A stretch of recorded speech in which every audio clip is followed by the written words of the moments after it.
kita menyimak informasi lainnya. Ada dua santri pondok pesantren di Cianjur, Jawa Barat yang diduga mengalami penganiayaan. Kedua santri tersebut mengalami luka memar dan lebam di sekujur tubuh akibat dianiaya menggunakan benda tumpul.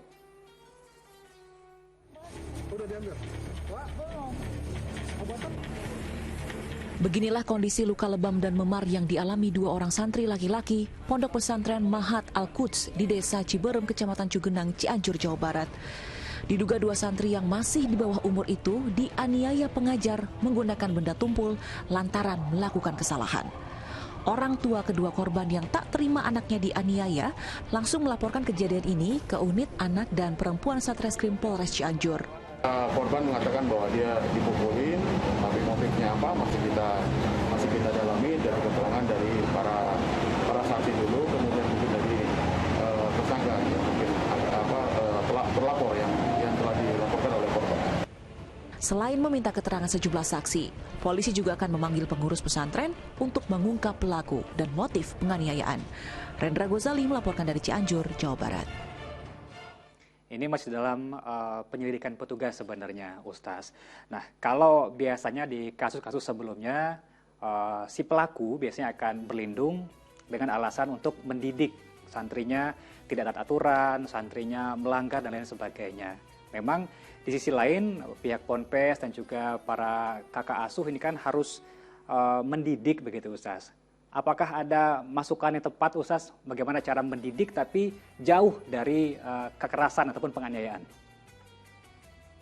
Ya, ini memang kembali lagi ya, bagaimana kejadian-kejadian seperti ini harus dihindari. Kita harus saling terus mengingatkan kesabaran dari para pengajar ya, sebagai murabbi malah ya, sebagai orang yang mesti mentarbiyah, memberikan contoh lebih jauhnya kepada santri-santrinya. Jadi tentu teguran-teguran keras, punishment itu diperbolehkan. Ya. Jadi diperbolehkan itu hukuman, ya, kemudian teguran agar supaya adab, disiplin, tertib itu diperbolehkan. Hanya ingat, tidak masuk ke dalam penganiayaan, ya. Tidak mencelakai, tidak menciderai gitu. Jadi ini yang jadi masalah. Kadang-kadang kalau terbawa emosi ya jadinya menciderai malah menganiaya. Jadi zalim kan begitu. Tapi sesungguhnya hukuman-hukuman kan bisa dalam berbagai macam bentuk.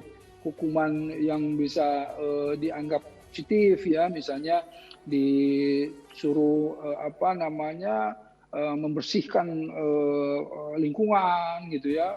Hukuman seperti disuruh menambah hafalannya dan lain-lain itu kan banyak sekali gitu ya.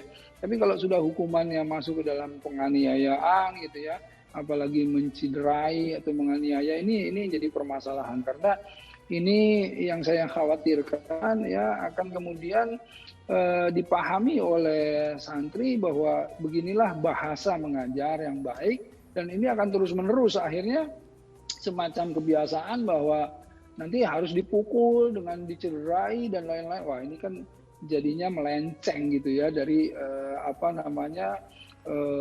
amanahnya, dari tugasnya, dari sebetulnya fokus cita-cita bagaimana sebetulnya ingin mendidik santri menjadi orang yang berakhlak baik, misalnya begitu.